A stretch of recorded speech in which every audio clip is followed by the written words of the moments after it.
वो जो था ना, वो जो कोविड का फेज था, वो बहुत ही ट्रेजिक था। मतलब उसके अंदर ऐसी ऐसी चीज़ें हुई हैं कि we can imagine about that. चलो अब NED की मेरिट लिस्ट लगी, नाम ही नहीं है पहली मेरिट लिस्ट में, तो मतलब ऐसा सीन हुआ कि मेरिट लिस्ट नहीं, पहले आता है NED के अंदर बेसिकली रिजल्ट आता है। सही है, रिजल्ट आ गया तो वो सही हो गया। अब मेरिट लिस्ट लगी, कोई मेरे ख्याल से मेरा मेरिट नंबर कोई 1000 के नीचे था, आई डोंट नो, पहले पेज पे तो नहीं था, मुझे जितना याद है। तो आई डोंट मतलब मुझे पूरा वो ID नंबर याद नहीं है उसके अंदर। तो मैंने सोचा चलो हो ही जाएगा, क्या ही कर सकते हैं अब इसके अंदर, जो हुआ है तो वो हुआ है। अब एडमिशन सेल करके एक वहाँ पे जो NED का एक ग्रुप है, NED एड करके एक है, वो जो ना जब भी एडमिशन्स होते थे, वो एक जो भी स्क्रीनिंग टाइप उनकी जो वो चीज़ हो रही है, जो NED करवाता है ऑडिटोरियम के अंदर बैठ के, तो उससे जो ना वो रिजल्ट्स निकालते थे कि इन सीट्स पे अभी एलोकेशन बाकी है, मतलब इतने स्टूडेंट्स बाकी हैं, 20, 30, 40 जो भी है। CSIT होता है, सही है, इन द मीन टाइम उसके अंदर सॉफ्टवेयर भी होता है, सॉफ्टवेयर टॉप नॉच होता है, और सॉफ्टवेयर की सीट्स बहुत कम है NED के अंदर ना, ऑलमोस्ट 60 के करीब है मेरे ख्याल से। CSIT है, उसके बाद एक और है BCIT करके भी एक है, एक मतलब 2-3 और हैं, I don't remember the name. तो उसके अंदर जो ना उन्होंने, मतलब मैंने देख लिया कि भाई लास्ट सीट पे 2-3 बच्चे थे, तो मैंने सोचा कि मैं चले जाऊंगा ऑडिटोरियम के अंदर, एक दफ़ा देख के आ जाएंगे, मसला है। लेकिन अनफॉर्चुनेटली वो क्लोज हो गई। तो फिर था मैकेनिकल का सीन। अब मैकेनिकल के अंदर मैंने सोचा कि अगर मैं मैकेनिकल में चले जाता हूँ तो क्या स्कोप हो, क्योंकि मैं बहुत सारी चीज़ें लेके चल रहा था माइंड के अंदर, बहुत डिस्टर्बेंस थी उस दौरान ना। पहले तो बहुत चिल गए बने हुए थे हम, फुल आराम से बैठे हुए, रिजल्ट आ गया, बहुत ईजी हो के बैठे हुए थे, कोई मसला ही नहीं था, टेंशन ही नहीं थी किसी चीज़ की। जब मतलब एक 75-78 बहुत अच्छा स्कोर माना जाता है NED के अंदर पहले, अगर आप प्रीवियस पास चीज़ों को देखो तो। लेकिन वो नहीं हुआ, फिर था कि मैकेनिकल के अंदर सीन हो जाए, सिविल के अंदर सीन हो जाए, इस तरीके का सीन। तो फिर भाग दौड़ शुरू करी कि भाई स्कोप क्या है, क्योंकि ऐसे नहीं पता लगता, कोई ना कोई जब होगा लाजमी उस फील्ड के अंदर, या फिर कोई ना कोई रिश्तेदार, या फिर कोई ना कोई कज़न होगा, तो इधर उधर से पता करा, लेकिन कुछ इतनी इन्फॉर्मेटिव चीज़ मिली नहीं। तो तब चैनल नहीं था ना, जब जो भी जब जो भी चीज़ें थी, तो इतनी कोई क्लैरिटी नहीं थी माइंड के अंदर ना। तो जब ये IT का बड़ा बूम बाम चल रहा था बहुत ज़्यादा ना, लोग बहुत ज़्यादा इनअप कर रहे थे, नई नई टेक्नोलॉजीज़ पे काम कर रहे थे, तो माइंड सीधा फिर इधर गया कि फिर देखा कि कौन सा ऑप्शन बाकी है। नाउ अब तो जो चीज़ हो गई है, अब क्या बचता है कि भाई पीछे जो चीज़ हो गई है वो छोड़ दो बस, दैट्स ऑल। अब नहीं कर सकते, पीछे जो हो गया उस पर रिग्रेट करके क्या ही हो जाएगा। तो फिर ऑप्ट करा UBIT का। अब UBIT का सर्च करने लग गया कि UBIT का क्या है। 2-3 चैनल्स थे उस दौरान यूट्यूब पे, जिनको हम मतलब रोज़ डेली मॉनिटर करते थे। एक तो हाशिम ज़िया का चैनल है एंड सो ऑन, बहुत सारे थे उधर के। तो हम लोगों ने जो ना उनको मॉनिटर करा। अब मॉनिटर करते करते हम UBIT तक पहुंच गए। जो अल्टरनेटिव्स थे कि CS या फिर SC के अल्टरनेटिव्स और क्या हो सकते हैं जो अच्छा एक वो दे रहे हैं। फिर टारगेट था UBIT मॉर्निंग। अब वहाँ पे भी बड़े ट्रेजिक सीन हुए। UBIT मॉर्निंग का टेस्ट था ऑलमोस्ट इसी मतलब ये जो फेज अभी चल रहा है जनवरी दिसंबर में से था। तो उसकी तैयारी करने गए तो वो तो बिल्कुल डिफरेंट चीज़ है, क्योंकि उसमें जो KU का टेस्ट होता है उसके अंदर जो पेपर की तैयारी जो बंदा करता है वो एक थॉरली पूरा अलग करता है, क्योंकि NED का जो होता है उसमें कैलकुलेटर रहा होता है। सही है, उसके अंदर तो सवाल भी इसी टाइप के आते हैं कि you fed the value in the calculator, वो आपको रिजल्ट देगा सीधा। तो अब KU के अंदर ऐसा सीन ही नहीं है कोई। तो पहली बात तो इसको ही देख के बिल्कुल खुश हो गए हम कि भाई अब तो कैलकुलेटर नहीं है, करेंगे क्या, कैलकुलेटर से ज़िंदगी प्लस माइनस के सम्स भी नहीं होते थे हमसे तो सही तरीके से। तो उस वक्त दिमाग बिल्कुल जो है ना, मतलब कोविड की वजह से बड़ा डिस्टर्ब हुआ था। सही है, बहुत ही बैड सीन था। हमने कोशिश करी कि मेरे साथ 2-3 दोस्त और भी मेरे थे, तो हम लोगों ने जो ना कोशिश करी कि अब हम जो ना UBIT ऑप्ट करेंगे और UBIT ऑप्ट करके उसमें जाने की कोशिश करते हैं कि क्या होता है। टेस्ट की तैयारी करते रहे। इतना हो गया टेस्ट की डेट आई, टेस्ट देने गए, जैसे ही टेस्ट के दिन गए आवाम देख के और खुश हो गए हम कि इतनी आवाम ऑलमोस्ट उस मतलब उस बैच के अंदर जब हमारा वो हो रहा था तो ऑलमोस्ट 50,000 लोगों ने टेस्ट दिया था। तो मैं अपने अब्बू के साथ गया था बाइक पे, और मुझे अभी भी याद है कि वहाँ पे इतना रश था कि हम लोग, मेरा टेस्ट ऑलमोस्ट 10 बजे के करीब था और हम लोग 8:30 बजे घर से निकले थे, क्योंकि हमें ये चीज़ पता थी। और फिर भी हम लोग एग्जैक्ट डिपार्टमेंट जो मेरा डिपार्टमेंट पड़ा था कन्फ्यूशियस, जो चाइनीज़ जो डिपार्टमेंट है ना वहाँ, तो वहाँ पे मेरा टेस्ट पड़ा था, तो मैं वहाँ पे ऑलमोस्ट 10 बजे ही पहुँचा। बिल्कुल इतना रश था, विद इन द यूनिवर्सिटी ही हम लोग बिल्कुल क्रॉल करके चल रहे थे, बाइक पे थे लेकिन क्रॉलिंग कर रहे थे हम लोग।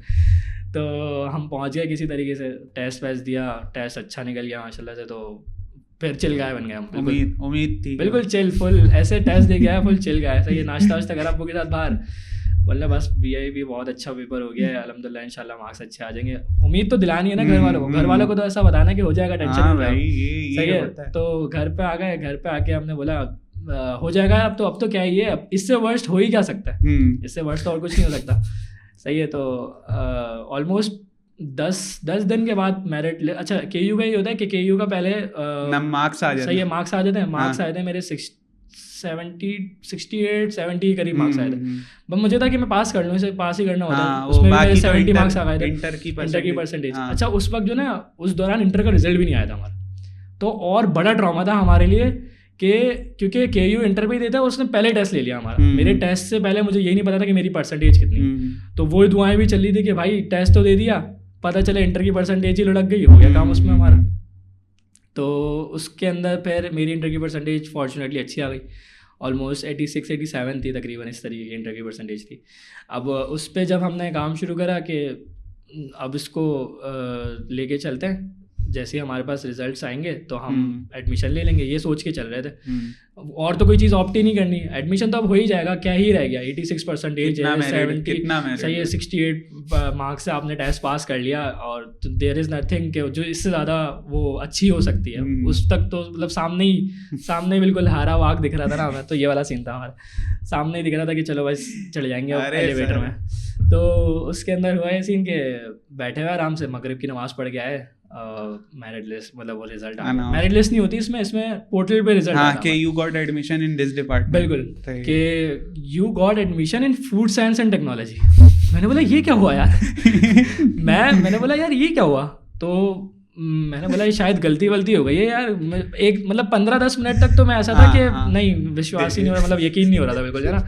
ऐसा था कि बिल्कुल सडन जिसने ऐसा हो गया कि बस बिल्कुल कान पे पटाखा मार के चले गया भाई, ये वाला सीन था।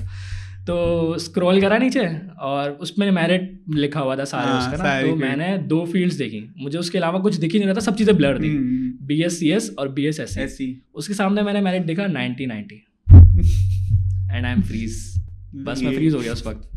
और the chill guy is no more a chill guy, ये वाला सीन हुआ उस वक्त। चिल गाय चल रहा है ना आजकल बहुत ज़्यादा, तो वो चिल गाय बिल्कुल रिलेट कर सकता है उस चीज़ से कि chill guy is no more a chill guy. ये हुआ क्या? तो उसमें फिर 15 मिनट तक तो बिल्कुल फ्रीज हो गया मैं कि यार ये क्या, ये तो बड़ा ऑफ सीन हो गया। अब तो इंटर की परसेंटेज, अब तो खुद को भी ब्लेम नहीं कर सकते, इंटर की परसेंटेज भी अच्छी थी, टेस्ट भी क्लियर कर लिया, ये क्या हो गया यार। इस चीज़ से मैं भी रिलेट कर सकता हूँ क्योंकि मैं UBID का टेस्ट दे के आया प्रॉपर ना, और मैं UBID के अंदर बैठ के आया, मैंने पूरी UBID देख ली कि यहीं आना है, 82 परसेंटेज है, सही है, टेस्ट पास हो गया, 64 मार्क्स हैं। मैंने घर पे बता दिया था कि मैं पास हो गया, 64 मार्क्स आ गए, अगले हफ्ते फीस देनी है UBID की, आप बस हो गया एडमिशन कंप्यूटर। जब मेरिट लिस्ट आई मैं 15 मिनट तक मैं भी बैठ के देख रहा था स्क्रीन, ये हुआ क्या है भाई, ये मास कम्युनिकेशन फ्रीज हो गया मैं। और मैंने जो वो था ना आप प्रायोरिटी पे रखते थे, उस पर सबसे ऊपर मैंने सॉफ्टवेयर को रखा था, उसके नीचे मैंने कंप्यूटर साइंस को रखा था, उससे नीचे मुझे कोई फील्ड ही नहीं मिल रही थी, मुझे केमिकल मिल रही थी और वो मिल रही थी। तो केमिकल इंजीनियरिंग मेरे ख्याल से मैंने 3rd पे या 4th पे रखी थी, उससे पहले मैंने फूड साइंस रख दिया था। अब मुझे नहीं पता वो मैंने क्या सोच के रखा है, I don't have the idea. तो अब फूड साइंस में मिल गया। अब जो बंदा एक कंप्यूटर साइंस की तरफ जा रहा था, उसको जब फूड साइंस में मिल गया, अब मैं फूड साइंस का भी सोचने लग गया उस वक्त। दिमाग मेरा चार उसमें चला गया, डिवाइड हो गया। अब मैं रिसर्च कर रहा हूँ what is the scope about food science and technology. सही है, अब इधर उधर कॉलेज कर रहे हैं कि भाई फूड साइंस का क्या स्कोप है, अब मिल गया तो हो सकता है यार यहीं पर ही ले लो, क्या भी बात है, क्या ही हो जाएगा। सही है, आगे जाके देख लेंगे, मसला नहीं है, स्टार्ट तो करें, कुछ ना कुछ तो बन के निकल ही जाएंगे ना यूनिवर्सिटी से अंदर कुछ जाता है बस, मसला नहीं है। तो फूड साइंस टेक्नोलॉजी का पूछा यार, तो वो बस यही है कि नेशनल के मसालों के उसमें लग जाते तो ये वाला होता सीन, ऑफ सीन ही हो जाता उसमें। तो लेकिन फिर इन द एंड बहुत दिल पे जो ना पत्थर रख के बोला बस अब लास्ट चांस है, you have to opt for evening. सही है, बस बहुत हो गया, अब सीरियस हो जाओ। और उस दौरान मैं ऐसा हो गया था खामोश, बिल्कुल खामोश रहता था मैं। हालांकि मैं बहुत टॉकेटिव हूँ और घर में बहुत बातें करता हूँ, लेकिन मैं बिल्कुल खामोशी से अपना काम करके, सही है, सो जाता था, जल्दी सो जाता था, 9 बजे सो रहा हूँ, 9 बजे मैं सोया भी नहीं कभी अपने उसमें, 3-4 बजे सोने वाला बंदा 9 बजे सो रहा है, घर वाले परेशान है बिल्कुल, भाई क्या हो रहा है ऐसी। तो अब हुआ ये सीन कि इवनिंग का जो टेस्ट था ना वो कंपैरेटिवली मॉर्निंग के टेस्ट से थोड़ा मुश्किल आ गया। जो बच्चे मॉर्निंग के टेस्ट में लुढ़के थे और जिनकी परसेंटेजेस अच्छी थी, मॉर्निंग के टेस्ट में वो बच्चे भी लुढ़के थे जिनकी परसेंटेजेस 85, 86, 80, 88 तक भी थी जिनकी परसेंटेजेस, सही है। तो वो बच्चे भी लुढ़के थे। अब ये भी ट्रॉमा था, जो बच्चे लुढ़के हैं वो इवनिंग में टेस्ट क्लियर ना कर लें, ये हमारी जगह चली जाएगी, मतलब बहुत सारी चीज़ें चल रही थी। तो उस दौरान मैं करता ये था कि मैं फेसबुक पे जाके, सही है, जो भी बच्चा बोल रहा है कि भाई मेरी इतनी परसेंटेज है, नहीं मतलब मेरा टेस्ट क्लियर हो गया है, मैं जो ना उसके जाके कमेंट, मतलब इतना ट्रॉमा था उस वक्त कुछ भी, क्योंकि बहुत सारी चीज़ें सीक्वेंसेस में देख ली ना, अब उसकी किसी चीज़ पे अब एतबार नहीं रहा वैसे। तो कमेंट में जाके लिखते थे कि यार आपकी कितनी परसेंटेज है आप बताओ, ताकि हम जो ना ऐसी रफली मेरिट का अंदाजा लगा लें, सही है। पोल लगा रहा हूँ बाकायदा फेसबुक पे कि we can expect about the merit, please list down your percentages in the bar.